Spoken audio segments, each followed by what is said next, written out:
চোখের মনি হয়ে আলো দেখিয়ে এই দুহাত ধরে চলবে শুধু আমাকে নিয়ে।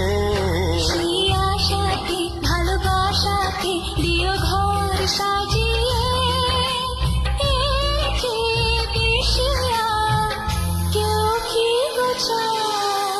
এত ভালো কেউ আজও বাসেনি আমায়, যত কালো মুছে গেল তোমারই ছোঁয়া।